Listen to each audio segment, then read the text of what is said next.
ఓం నమ శివాయ. భారత్ మాతా శివశక్తి అవతార్ పరమాత్మ వాణి ప్రభాత పాఠము తేదీ 10/6/2026. జ్ఞానవంతులైన పిల్లలు అజ్ఞానంలో మనుషులు పూర్తిగా గుడ్డివారిగా మారిపోతారు. ఈ భౌతికమైన కళ్ళతో గుడ్డివారు కాదు, జ్ఞానమనే మూడవ నేత్రము వారికి లేదు.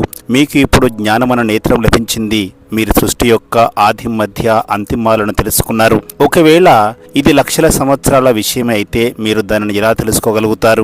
ఇప్పుడు తండ్రి ఎవరు, వారు ఎలా వస్తారు, ఎలాంటి కర్తవ్యాన్ని నిర్వహిస్తారు అనేది మీరు అర్థం చేసుకున్నారు. మీరందరూ వారి యొక్క ఆక్యుపేషన్ను, జన్మపత్రికను తెలుసుకున్నారు. ఓం నమ శివాయ. తండ్రి ఈ శరీరం ద్వారా అర్థం చేయిస్తున్నారు. దీనిని జీవుడు అని పిలుస్తారు. ఇందులో ఆత్మ కూడా ఉంటుంది. అదేవిధంగా పరమాత్మ కూడా ఉన్నారని పిల్లలకు తెలుసు. ఇందులో మొదట పక్కాగా కావాలి. అందుకే వీరిని దాదా అంటే అన్నయ్యగా పిలుస్తారు. ఇది పిల్లలకు నిశ్చయంగా తెలుసు. ఈ నిశ్చయంలోనే నిమగ్నమైపోవాలి. బాబా ఎవరిలో అయితే ప్రవేశించారో లేదా అవతరించారో ఆ తండ్రి స్వయంగా చెప్తున్నారు, నేను ఈయన యొక్క అనేక జన్మల చివరి జన్మ యొక్క అంతిమ సమయంలో వస్తాను. ఇది సర్వశాస్త్రాలలో శిరోమణి అయిన గీతా జ్ఞానమని పిల్లలకు తెలియచేయడం జరుగుతుంది. శ్రీమతము అనగా శ్రేష్టమైన మతము, భగవంతుని యొక్క మతము అన్నిటికంటే శ్రేష్టమైనది, ఉన్నతమైనది. వారి శ్రేష్టమైన మతముతో మనుషులు దేవతలుగా మారుతారు. మీరిక్కడికి ఇందుకొరకే వస్తున్నారు. తండ్రి కూడా స్వయంగా చెబుతున్నారు, మిమ్మల్ని భ్రష్టాచారుల నుంచి, వికారి బుద్ధి నుంచి శ్రేష్టాచారిగా, నిర్వికారి గుణాలు గల దేవీ దేవతలుగా తయారు చేయడానికే వస్తాను. మనుషుల నుంచి దేవతలుగా మారటం అంటే ఏమిటో కూడా అర్థం చేసుకోవాలి. వికారి మనుషులను నిర్వికారి దేవతలుగా మార్చడానికి తండ్రి ఒక్కరే వస్తారు. సత్యయుగంలో కూడా మనుషులే ఉంటారు, కానీ వారు దైవీ గుణాలు కలిగిన వారు. ఇప్పుడు కలియుగంలో అసురీ గుణాలు కలిగిన వారు ఉన్నారు. మనుష్య సృష్టి అంతా ఒకటే, కానీ అక్కడ దైవీ బుద్ధి ఉంటే ఇక్కడ అసురీ బుద్ధి ఉంటుంది. అక్కడ జ్ఞానము ఉంటే ఇక్కడ భక్తి ఉంటుంది. జ్ఞానము, భక్తి రెండు వేరువేరు. భక్తిలో గ్రంథాలు ఎన్నో ఉన్నాయి, జ్ఞానానికి సంబంధించిన గ్రంథాలు ఎన్ని ఉన్నాయి? జ్ఞానసాగరులైన తండ్రి పుస్తకము ఒకటే ఉండాలి. ఏదైనా ధర్మాన్ని స్థాపించిన వారి పుస్తకము ఒకటే ఉంటుంది కదా, దానిని ధార్మిక గ్రంథంగా పిలుస్తారు. మొట్టమొదట ధార్మిక గ్రంథము శ్రీమద్ భగవద్గీత. మొట్టమొదటి ధర్మం కూడా ఆది సనాతన దేవీ దేవత ధర్మము. హిందూ ధర్మము కాదని కూడా పిల్లలకు తెలుసు. మనుషులు గీతా ద్వారా హిందూ ధర్మం స్థాపించబడిందని, గీతను శ్రీకృష్ణుడు చెప్పారని భావిస్తారు. ఎవరిని అడిగినా కూడా వారు శ్రీకృష్ణుడే గీతను బోధించారని చెబుతారు. ఏ శాస్త్రంలోనూ కూడా శివ భగవాన్ వాచ అని లిఖించలేదు. శ్రీమత్ కృష్ణ భగవాన్ వాచ అని వ్రాసి ఉంది. ఎవరైతే గీతను చదివి ఉంటారో వారికి ఈ విషయము సహజంగా అర్థమవుతుంది. ఈ గీతా జ్ఞానం ద్వారానే మనుషులు దేవతలుగా మారారని ఇప్పుడు మీరు అర్థం చేసుకుంటున్నారు. ఆ జ్ఞానాన్ని ఇప్పుడు తండ్రి మీకు తెలియచేస్తున్నారు. రాజయోగాన్ని నేర్పిస్తున్నారు, పవిత్రతను కూడా నేర్పిస్తున్నారు. అపవిత్రత లేదా కామ వికారము అనేది మహాశత్రువు. ఇప్పుడు మళ్ళీ దీనిపై విజయం సాధించడం ద్వారా మీరు విశ్వానికి అధిపతులుగా మారి దేవీ దేవతలుగా అవుతారు. ఇది చాలా సులభమైన విషయము. అనంతమైన తండ్రి కూర్చొని బ్రహ్మ ద్వారా మిమ్మల్ని చదివిస్తున్నారు. వారే ఆత్మలందరికీ అనంతమైన తండ్రి. ఈ బ్రహ్మ మనుషులందరికీ అనంతమైన తండ్రి. వీరి పేరే ప్రజాపిత బ్రహ్మ. మీరు ఎవరినైనా బ్రహ్మ యొక్క తండ్రి పేరు చెప్పండి అని అడిగితే వారు అయోమయముల పడిపోతారు. బ్రహ్మ, విష్ణు, శంకరులు వీరు రచన. ఈ ముగ్గురికి ఎవరో ఒక తండ్రి కూడా ఉండి ఉంటారు కదా. ఈ ముగ్గురు తండ్రి నిరాకారులని మీరు చెప్తారు. బ్రహ్మ, విష్ణు, శంకరులను సూక్ష్మ దేవతలుగా చూపిస్తారు. వీరిపైన శివుడు ఉన్నాడు. శివబాబా పిల్లలైన ఆత్మలందరూ శరీరాలను ధరించారని పిల్లలకు తెలుసు. ఆయన మాత్రము ఎల్లప్పుడూ నిరాకార పరంపిత పరమాత్మ. నిరాకార పరంపిత పరమాత్మ యొక్క పిల్లలుగా మీరు తెలుసుకున్నారు. ఆత్మ శరీరం ద్వారా పరంపిత అని పిలుస్తుంది. ఇది చాలా సహజమైన విషయము. దీనినే అలీఫ్ బే అని అంటారు. చదివించేది ఎవరు? గీతా జ్ఞానాన్ని ఎవరు వినిపించారు? శ్రీకృష్ణుడిని భగవంతుడు అనరని తండ్రి తెలియచేస్తున్నారు. వారు దేహదారి కదా, వారికి కిరీటం ఉన్నది కదా. శివుడు మాత్రం నిరాకారుడు. వారు ఎలాంటి కిరీటాన్ని ధరించలేదు. వారే జ్ఞానసాగరులు. నేను బీజరూప చైతన్య స్వరూపాన్ని అని తండ్రి తెలియచేస్తున్నారు. మీరు కూడా చైతన్యమైన ఆత్మలే కదా. వృక్షం యొక్క ఆది మధ్య అంతిమాలను మీరు తెలుసుకున్నారు. మీరు తోటమాలే కాకపోయినప్పటికీ విత్తనం ఎలా వేస్తారో, దాని నుంచి వృక్షం ఎలా వస్తుందో అర్థం చేసుకోగలుగుతారు. అది జడమైన వృక్షము, ఇది చైతన్యమైన వృక్షము. ఆత్మను చైతన్యంగా పిలుస్తారు. ఆత్మలో జ్ఞానము ఉంటుంది. వేరే ఏ వృక్షాల్లో కూడా ఆత్మజ్ఞానము ఉండదు. కాబట్టి తండ్రి చైతన్య మనుష్య సృష్టికి బీజస్వరూపులు. ఈ వృక్షం కూడా మనుషులకు సంబంధించినది. మనుష్య సృష్టి అనే వృక్షానికి నేను విత్తనాన్ని అని తండ్రి తెలియచేస్తున్నారు. ఇది చైతన్యమైన సృష్టి. బీజానికి రచనకు తేడా ఉంది కదా. మామిడి విత్తనము ఉంటుంది, దానిని నాటితే మామిడి చెట్టే వస్తుంది. ఆ తర్వాత ఆ వృక్షం ఎంతో పెద్దదిగా అవుతుంది. అలాగే మనుషుల యొక్క విత్తనం నుంచి కూడా ఎంతో మంది మనుషులు పుడతారు. అవన్నీ కూడా జడమైన విత్తనాలు. ఆ జడ విత్తనాలలో ఎలాంటి జ్ఞానము ఉండదు. కానీ వీరు చైతన్య బీజస్వరూపులు. వీరిలో సృష్టి అనే వృక్షం యొక్క జ్ఞానము ఉంది. ఈ సృష్టి యొక్క ఉత్పత్తి, పాలన, ఆ తర్వాత వినాశనం ఎలా జరుగుతుందనే జ్ఞానము వారిలో ఉంది. ఈ వృక్షం చాలా పెద్దది. అది సమాప్తమైపోయి మళ్ళీ సరికొత్తగా ఎలా నిలబడుతుంది అనేది గుప్తమైన విషయము. మీకు జ్ఞానం కూడా గుప్తంగా లభిస్తుంది. తండ్రి కూడా గుప్తంగానే వచ్చారు. ఇప్పుడు అంటుకట్టడం జరుగుతోందని మీకు తెలుసు. ఇప్పుడు మాత్రము అందరూ పతితులుగా మారిపోయారు. సరే, విత్తనం నుండి మొట్టమొదటిగా వచ్చే మొదటి నెంబరు ఆకు ఎవరు? సత్యయుగం యొక్క మొదటి ఆకు అని కృష్ణుణ్ణి అంటారు. కానీ లక్ష్మీ నారాయణను కాదు. కొత్త ఆకు చిన్నదిగా ఉంటుంది, ఆ తర్వాత పెద్దదిగా అవుతుంది. కాబట్టి ఈ విత్తనానికి ఎంతో మహిమ ఉంది. ఇది చైతన్యమైనది కదా. ఆ తర్వాత మిగిలిన ఆకులు కూడా వస్తాయి, వాటికి కూడా మహిమ ఉంటుంది. ఇప్పుడు మీరు దైవీ గుణాలు కలవారిగా మారుతున్నారు. అసలు ముఖ్యమైన విషయం ఏమిటంటే మనము దైవీ గుణాలను ధారణ చేయాలి. ఈ లక్ష్మీనారాయణ వల్ల కావాలి. చిత్రాలు కూడా ఉన్నాయి కదా. ఈ చిత్రాలు లేకపోతే బుద్ధిలో జ్ఞానము నిలవదు. జంతువులకైతే బుద్ధి ఉండదు కదా. మీకు ఈ చిత్రాలు ఎంతో ఉపయోగపడతాయి. భక్తి మార్గంలో చిత్రాలను పూజిస్తారు, కానీ జ్ఞాన మార్గంలో ఈ చిత్రాల ద్వారా ఈ దేవీ దేవతల వలె మారాలనే జ్ఞానము మీకు లభిస్తుంది. భక్తి మార్గంలో ఉన్నవారికి మనము దేవీ దేవతల వలె అవ్వాలి అనే తెలివితేటలు ఉండవు. భక్తి మార్గంలో గుడులు, గోపురాలు ఎన్నో నిర్మిస్తారు. అన్నిటికంటే ఎక్కువగా దేవాలయాలు ఎవరివి ఉంటాయి? తప్పకుండా శివబాబాయే ఉంటాయి. ఎందుకంటే వారే బీజస్వరూపులు. ఆ తర్వాత రచన యొక్క మందిరాలు ఉంటాయి. మొదటి క్రియేషన్ ఈ లక్ష్మీనారాయణులే. శివుని తర్వాత వీరికి ఎక్కువ పూజ జరుగుతుంది. మాతలు జ్ఞానాన్ని ఇస్తారు, కానీ వారి పూజ జరగదు. వారు కూడా చదువుకుంటున్నారు. తండ్రి మీకు చదివిస్తున్నారు. కాబట్టి మీరు ఎవరిని పూజించడం లేదు. చదువు చెప్పేవారిని ఇప్పుడు పూజించలేరు. మీరు చదువుకొని ఆ తర్వాత రానున్న జన్మల్లో చదువు లేని వారిగా మారినప్పుడు మళ్ళీ పూజలు చేస్తారు. ఇప్పుడు మీరు దేవీ దేవతలుగా అవుతున్నారు. మనల్ని ఇలా తయారు చేస్తున్న తండ్రికి మొదటగా పూజ జరుగుతుంది. ఆ తర్వాత నెంబర్ వారీగా మన పూజ కూడా జరుగుతుందని మీకు తెలుసు. ఆ తర్వాత కిందకు దిగుతూ పంచభూతాలను కూడా పూజించడం మొదలు పెడతారు. ఈ శరీరము 5 తత్వాలతో తయారైంది. పంచభూతాలను పూజించినా శరీరాన్ని పూజించినా ఒకటే అవుతుంది. ఈ విషయాన్ని బుద్ధిలో ఉంచుకోవాలి. ఈ లక్ష్మీనారాయణులు ముల్లోకాలకు అధిపతులుగా ఉండేవారు. ఈ దేవీ దేవతల రాజ్యము సరికొత్త సృష్టిపై ఉండేది. కానీ అది ఎప్పుడు కొనసాగిందో మనుషులకు తెలియదు. లక్షల సంవత్సరాల క్రితమని చెప్పేస్తారు. ఇప్పుడు లక్షల సంవత్సరాల క్రితము జరిగిన విషయము ఎవరికీ గుర్తుండదు కదా. కానీ ఇప్పుడు మీకు గుర్తుకు వస్తుంది. మనము ఈ రోజుకు 5000 సంవత్సరాల క్రితము ఆది సనాతన దేవీ దేవత ధర్మానికి చెందినవారిగా ఉండేవారిమి. దేవతా ధర్మానికి చెందినవారే ఆ తర్వాత ఇతర ధర్మాల్లోకి మారిపోయారు. అలా మారిన వారే తమను తాము హిందూ ధర్మం అని చెప్పుకుంటారు. పతితులుగా మారిపోవడం వల్లే హిందువులమని పిలుచుకుంటారు. ఇప్పుడు తమను తాము దేవీ దేవతలుగా చెప్పుకోవడానికి సరిపోరు.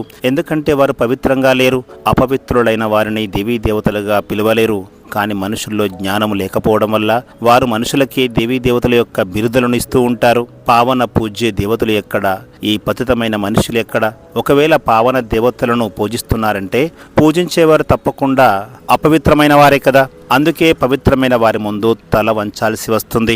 భారతదేశంలో ముఖ్యంగా కన్యలకు ఎంతగానో నమస్కరిస్తారు. కుమారులకు నమస్కరించరు, స్త్రీలకు నమస్కరిస్తారు. పురుషులకు ఎందుకు నమస్కరించరు? ఎందుకంటే ఈ సమయంలో జ్ఞానామృతం కూడా మొదట మాతలకి లభిస్తుంది. తండ్రి ఈ బ్రహ్మలో ప్రవేశిస్తారు. ఇది జ్ఞానం యొక్క పెద్ద నది అని కూడా మీరు అర్థం చేసుకుంటున్నారు. బ్రహ్మపుత్ర నది అన్నిటికంటే పెద్దది కదా.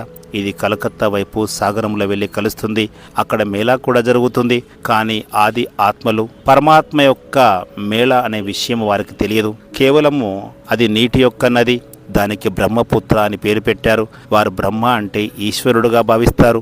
అందుకే బ్రహ్మపుత్ర నదిని ఎంతో పావనమైనదిగా భావిస్తారు. పెద్ద నది కాబట్టి అది అంత పవిత్రంగానే కూడా ఉంటుంది. నిజానికి పతిత పావని అని గంగను పిలవకూడదు, బ్రహ్మపుత్రనే పిలవాలి. వారి జాతర కూడా జరుగుతుంది కదా. ఇది సాగరము, బ్రహ్మపుత్ర నది యొక్క కలయిక. తండ్రి చెప్తున్నారు. నేను ఫిమేల్ ద్వారా మిమ్మల్ని దత్తత తీసుకుంటాను అని. ఇవన్నీ కూడా అర్థం చేసుకోవాల్సిన ఎంతో గుహ్యమైన విషయాలు. ఆ తర్వాత ఈ జ్ఞానమంతా ప్రయోలోపమైపోతాయి.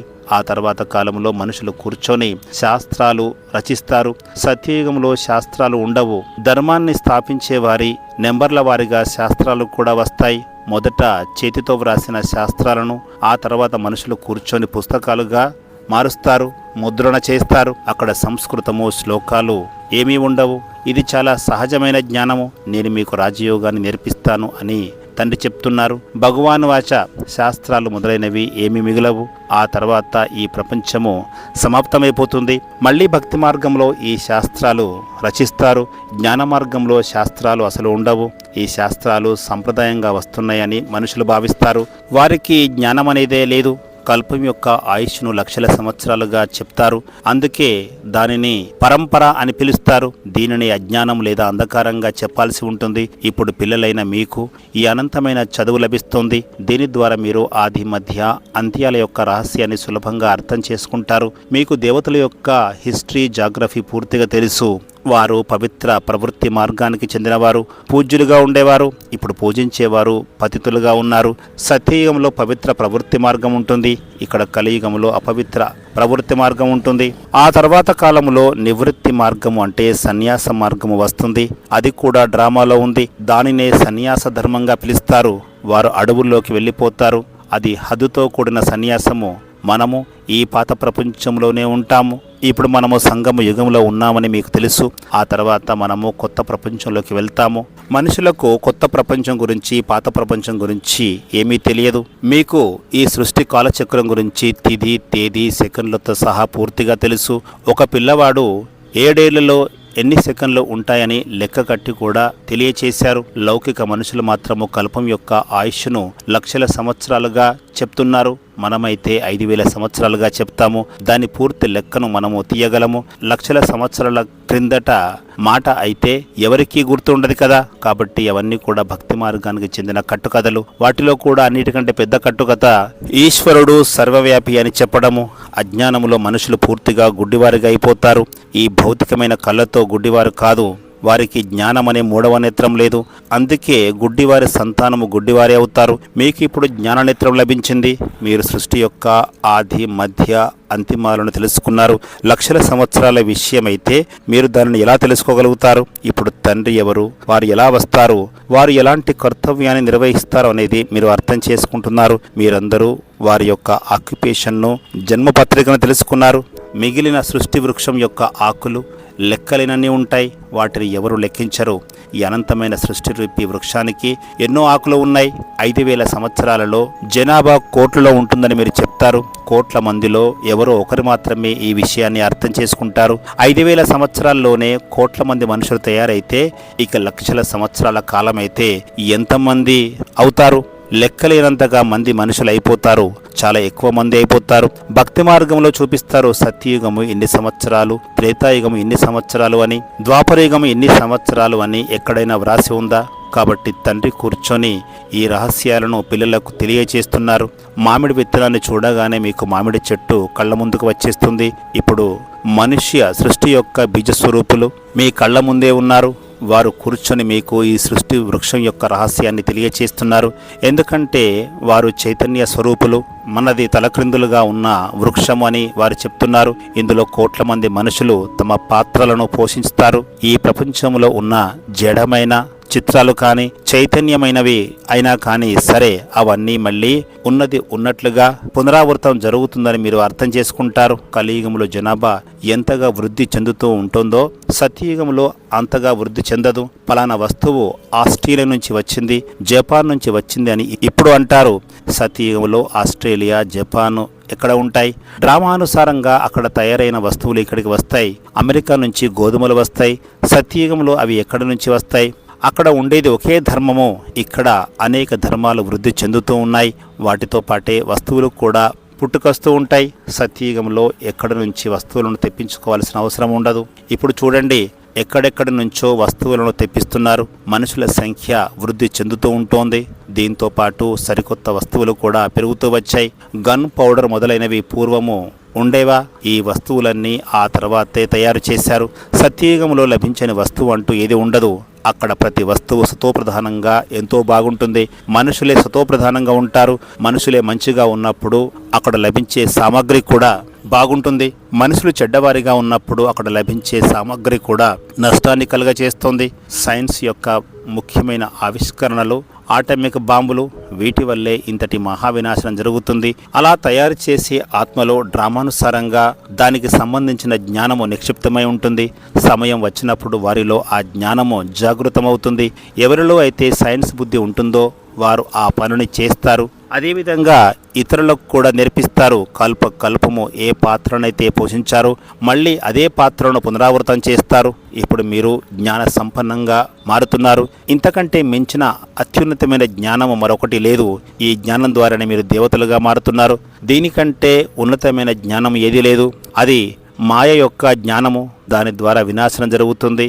ఆ లౌకిక మనుషులు చంద్రునిపైకి వెళ్తారు, అన్వేషణలు చేస్తారు. ఇందులో మీకు ఎలాంటి కొత్తదనం కనపడడం లేదు. ఇదంతా మాయ యొక్క వైభవం.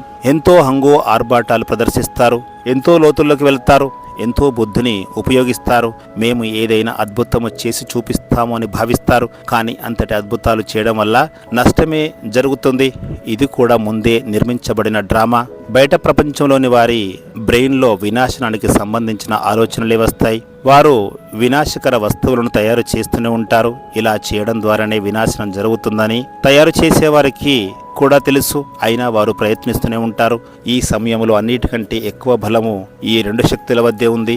ఇద్దరు పిల్లలు కొట్టుకుంటే మూడవది వచ్చి వెన్నను తినదట.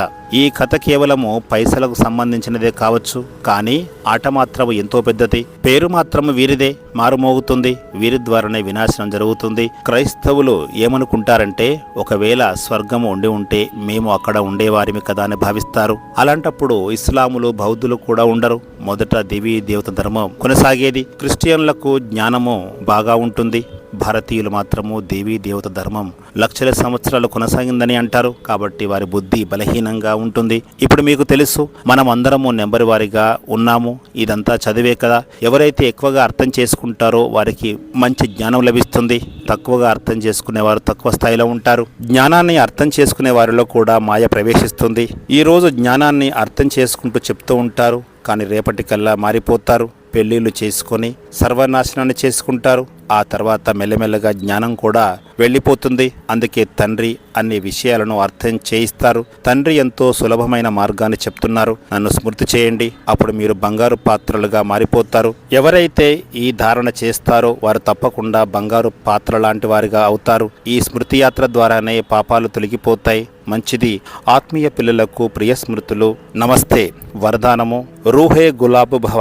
ఎల్లప్పుడూ వికసిస్తూ ఉంటూ నిరంతరము ఆత్మిక స్మృతిలో ఉండేవారే రూహే గులాబ్ అంటే ఆత్మిక గులాబీలు. వికసించి ఉండడం అనగా దూరం నుంచే ఇతరులను ఆకర్షించేవారిగా, తోటమాలికి ఎంతో ప్రియమైన వారిగా ఉండాలి. ఓం నమః శివాయ.